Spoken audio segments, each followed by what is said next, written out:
इय्याका नअबुदु व इय्याका नस्तईन। पहले तो मीडिया का मैं बड़ा शुक्रगुजार हूं कि कल वो सब आ गए और खुद उन्होंने देखा कि कितने दहशतगर्द यहाँ छुपे हुए हैं। उसकी वजह से जो प्लान बना हुआ था, सारा ज़मान पार्क के चारों तरफ पुलिस नाके लग चुके थे और तैयारी हुई थी धावा बोलने की, वो क्योंकि आपने सबने जाके एक्सपोज कर दिया कि यहाँ कोई दहशतगर्द नहीं, तो उसकी वजह से ये मेरा घर बच गया। लेकिन जो मैं चीज कहना चाहता हूं वो ये कि गवर्नमेंट को नाम लेना चाहिए। जब आप कहते हैं ना कि 40 दहशतगर्द, तो आपको तो पता होगा 40 दहशतगर्द, तो उनके कोई नाम तो बताएं, वो कौन है वो लोग। क्योंकि इसी तरह जो इनका प्लान था, मैं अभी आपको बता दूं, इन्होंने जिस तरह मेरे घर के ऊपर पहली दफा दावा बोला था, सारे घर को तोड़ फोड़ कर दी और ऊपर क्लैशनिकोव्स ले गए और छोड़ के जी क्लैशनिकोव्स मिली और पता नहीं कोई और कोई बोतलें भी दिखाई कि जी वो पेट्रोल बम थे। तो किसी, अब यहां कोई आदमी नहीं था, तो किसको पता कि वो यहां अगर इसी तरह का दावा बोल देते और उसके बाद ये 40 लोगों को यहां बिठा देते और कहते देखिए जी दहशतगर्द तलब हो गए। इसलिए आपके आने की वजह से ये रुक गया। मेरी ये रिक्वेस्ट है हुकूमत से कि ये जो हरकतें आप कर रहे हैं, इससे कभी भी पॉलिटिकल पार्टी नीचे नहीं जाती, वो मजबूत होती है। क्योंकि पॉलिटिकल पार्टी अगर उसका वोट बैंक है और वो बढ़ता जा रहा है तो वो ऊपर जा रही है, और अगर आप उनकी पूरी मदद भी कर दें, जिस तरह पीडीएम है, जितनी भी मदद कर दें, लेकिन अगर उसका वोट बैंक नीचे जा रहा है तो वो कुछ भी नहीं कर सकते। और ये जो इसके ऊपर भी मैं बात करना चाहता हूं कि हमारे कई लोग पार्टी छोड़ रहे हैं। मैं ये समझता हूं कि इनमें से खैर कई तो खैर मैं इतना जानता नहीं हूं, लेकिन मुझे एक के ऊपर सबसे ज्यादा अफसोस है। वो मेरा बहुत पुराना हमारी पार्टी की, जिसने बड़ी जान मारी है, आमिर कियानी की। तो मुझे बड़ा अफसोस हुआ उसके जाने का। लेकिन इनके ऊपर बहुत प्रेशर है और हर कोई प्रेशर नहीं ले सकता। तो ये मैं अपने लोगों को भी कहता हूं कि उनको कोई बुरा भला ना कहे। जिस तरह का प्रेशर पड़ा हुआ है आज, इस मुल्क की तारीख में कभी लोगों के ऊपर ऐसा पॉलिटिशियन पे प्रेशर नहीं पड़ा। पकड़ के लोगों को जेलों में डाल रहे हैं, फैमिलीज घरों में घुस रहे हैं, औरतें हैं, फैमिलीज औरतें हैं वहां, उनको औरतों को साथ उठा के शेरिया अफरीदी और उसकी बीवी ले गए जेल में। ये कभी हुआ पाकिस्तान में? कभी कि किसी उमर उस्मान डार के घर में घुस के सारा घर तोड़ दिया और उसकी वालदा से जो उन्होंने किया, ये कभी इस मुल्क की तारीख में हुआ है?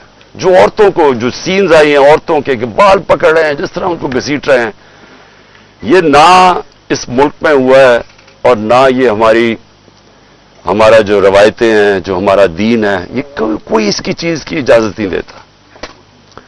और इस सब चीज के अंदर क्या चीज रह गई है कि जो लोग ये प्रेशर बर्दाश्त कर गए, मैं अपनी पार्टी के वो लोग जो प्रेशर बर्दाश्त कर गए, कौम आपको हमेशा याद रखेगी, कौम आपको भूलेगी नहीं। कि मुझे पता है आपके ऊपर किस तरह के प्रेशर्स हैं और जिस तरह आप खड़े हैं, तो ना मैं आपको भूलूंगा ना ये कौम आपको भूलेगी। और मुझे ये भी मैं वाज़ेह कर दूं, क्योंकि ये इस तरह का प्रेशर शायद ही कभी किसी की पार्टी के लीडर के ऊपर या उसकी पार्टी के मेंबर्स के ऊपर डाला हो, जो इस वक्त हमारे ऊपर पूरा प्रेशर डाला जा रहा है। मैं सिर्फ एक चीज वाज़ेह करना चाहता हूं कि अगर मैं अकेला भी रह गया ना, अकेला, मैं तब भी हकीकी आजादी के लिए इस मुल्क के लिए खड़ा रहूंगा। क्योंकि ये कोई गलत फहमी में ना रहे कि इस प्रेशर की वजह से मैं शायद पीछे हट जाऊंगा। जिसके ऊपर 2 कातलाना हमले हो चुके हों, दूसरा जुडिशल कॉम्प्लेक्स के अंदर जो मेरे ऊपर इन्होंने पूरा कत्ल करने का प्लान बनाया हुआ था, जिसके ऊपर 2 हमले हो चुके हों और वो फिर भी पूरी तरह इस अपनी तहरीक के अंदर एक कदम पीछे ना हटे, तो उसको ये समझ आए कि वो पीछे नहीं हटेगा। और जो मैं फिर से कहता हूं कि जो आज मेरे साथ खड़े रह गए हैं, मैं तो अपनी बात नहीं करता, ये कौम आपको याद रखेगी, क्योंकि कौम को भी पता आप किस तरह के प्रेशर ले रहे हैं। और फिर इस सारी चीज के अंदर जो बात कोई कर नहीं रहा, और कभी भी किसी मुहज़्ज़ब माशरे में ऐसा नहीं होता कि 25 लोग अभी कंफर्म्ड 25 लोग शहीद हुए हैं। सबके किसी के पास कोई हथियार नहीं था, पुरअमन एहतजाज कर रहे थे और उनको सीधी गोलियां मारी गई हैं। 25 का हमें पता इसलिए क्योंकि हमें बाकी का पता इसलिए नहीं कि 7,500 वर्कर्स को पकड़ लिया, 7,500 तहरीक इंसाफ के कारकुनों को पकड़ा हुआ है। तो हमें पता ही नहीं है कि और कितने और शहीद हुए हैं। हमें इतना पता है कि तकरीबन 700 के करीब लोगों को इंजरीज हुई और वो गोलियों की इंजरी ज्यादा है। तो बात तो आज ये करनी चाहिए कि क्या इसके ऊपर कोई कमीशन नहीं बैठनी चाहिए कि आपके मुल्क के शहरी हैं, जो भी है, एक आदमी कत्ल होता है तो उसके ऊपर तहकीकात होती हैं, तो पता तो चले कि ये हुआ क्या था। और मैं आज आप सबके सामने कह रहा हूं कि जब भी इंडिपेंडेंट कमीशन बैठेगी, इसके अंदर एक मुनज़्ज़म साजिश आपको नजर आएगी। प्लान किया हुआ था सब कुछ, क्योंकि मुझे तो शुरू में पता ही नहीं, मैं तो जेल में था 4 दिन, मुझे तो ये नहीं पता कि हो क्या रहा था। तो मैं जब बाहर निकला जेल से, उन्होंने कहा जी तबाही हो गई, ये हो गया, घर जलाए गए, कोर कमांडर। मैं भी हैरान, ये हुआ क्या है? क्योंकि 27 साल में एक दफा बताओ कि कभी कोई इस तरह की जला घराव कुछ हुआ है? 27 साल में जब मुझे गोलियां लगती हैं तब तो, और मैं एक आर्मी ऑफिसर को नाम लेता हूं उसका, इंटेलिजेंस ऑफिसर को, तब तो कोई नहीं जलाता, कब तो कोई बिल्डिंग नहीं जलती। तो ये एकदम क्या हुआ है? तो इसका हमें आप मुझे पूरी तरह अंदाजा, और मैं आज डिमांड करता हूं कि जब और बनाई जाए, क्योंकि ये बहुत बड़ा मुल्क के अंदर 4 दिन जो हुआ है, एक इंडिपेंडेंट कमीशन बनाई जाए। और इंडिपेंडेंट कमीशन में क्या चीज सामने आएगी, मैं अभी आपको बता देता हूं क्या चीज सामने आएगी, क्योंकि मेरे सामने तो फैक्ट्स आ गए हैं। हम आपको सबूत देंगे कि कैसे प्लान करके लोगों को हमला करवाया गया है फौजी इमारतों के ऊपर। पिंडी के अंदर पुलिस ने पीछे से, क्राउड आगे खड़ा था, पीछे से पुलिस ने इनके ऊपर टेयर गैसिंग करके उनको जीएचक्यू की तरफ धकेला है, और रास्ते में कोई पुलिस नहीं थी जीएचक्यू के।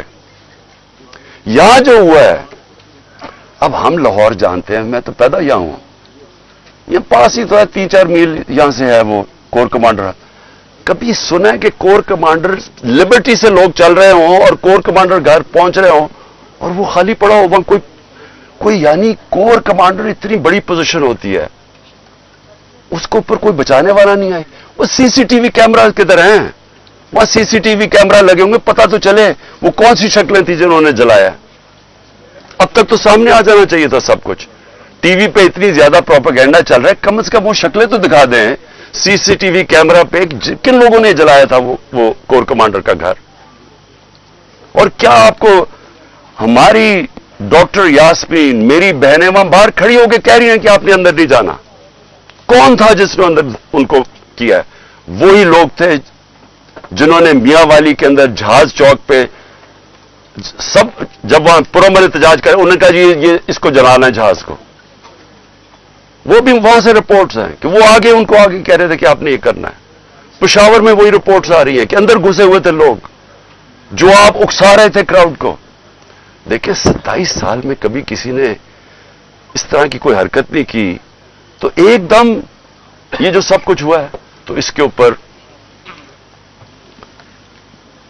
बहुत जरूरी है इन्वेस्टिगेशन की, क्योंकि ये इस साजिश में ये चीज भी आएगी कि प्लान बनाया गया है कि किसी तरह तहरीक इंसाफ को फौज के सामने खड़ा किया जाए और फौज के जरिए तहरीक इंसाफ को खत्म किया जाए। ये प्लान बनाया हुआ है। ये खतरनाक है मुल्क के लिए। ये पीछे पीडीएम है। ये ही हुआ था 1971 में। 1971 में क्या हुआ था? इलेक्शन जो जीत गया था, जो प्राइम मिनिस्टर था जिसको बनना चाहिए था प्राइम मिनिस्टर, एक पॉलिटिशियन ने साजिश की फौज के साथ मिलकर और उसको बजाय प्राइम मिनिस्टर बनाने के उसके खिलाफ मिलिट्री एक्शन करवाएगा और मुल्क टूट गया। ये वही प्लान बन रहा है। इलेक्शन में मुकाबला नहीं कर सकते। 37 में से 30 बाय इलेक्शन हार चुके हैं।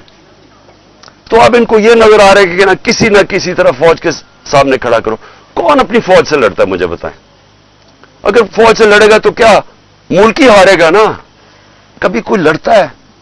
ये जो सारा कराया जा रहा है, जो उकसाया जा रहा है, इससे किसको फायदा होगा? सिर्फ ये पीडीएम को ही फायदा है ना। मुल्क की तो जमहूरियत भी तबाह। अब ये सोच ले कि यहां केयर टेकर का अब क्या काम रह गया, इनकी क्या कानूनी हैसियत रह गई है? 90 दिन पूरे हो गए हैं। इनका तो काम था इलेक्शन करवाने के लिए आना। इनको तो अब तक अब इनका काम क्या है? यानी इनकी कौन सी कानूनी हैसियत रह गई है? और 70% पाकिस्तान है, पंजाब और पख्तूनख्वा। अब आज वहां कोई रिप्रेजेंटेटिव गवर्नमेंट नहीं है, क्योंकि इन्होंने इलेक्शन नहीं 90 दिन में करवाया, आइन को तोड़ा है। गवर्नमेंट ने, फेडरल गवर्नमेंट ने मिलकर केयर टेकर गवर्नमेंट और इलेक्शन कमीशन के साथ मिलकर साजिश की है। तो इसका कौन जिम्मेदार है? और ये सारा एक साजिश का हिस्सा है कि किसी ना किसी तरह इस मुल्क में इलेक्शन ना करवाओ और पहले वो लंदन प्लान का हिस्सा कि तहरीक इंसाफ को क्रश करो, इमरान खान को जेल में डालो या साइड पे करो और मरवा दो उसको। ये सारा वो प्लान का हिस्सा है। लेकिन सवाल आखिर में मेरा ये है कि क्या पाकिस्तान जीतेगा इससे? क्या हमारी जमहूरियत को फायदा है, हमारे इदारों को, हमारे आइन को? ये तो सारा तबाह हो रहे हैं इसी प्रोसेस के अंदर।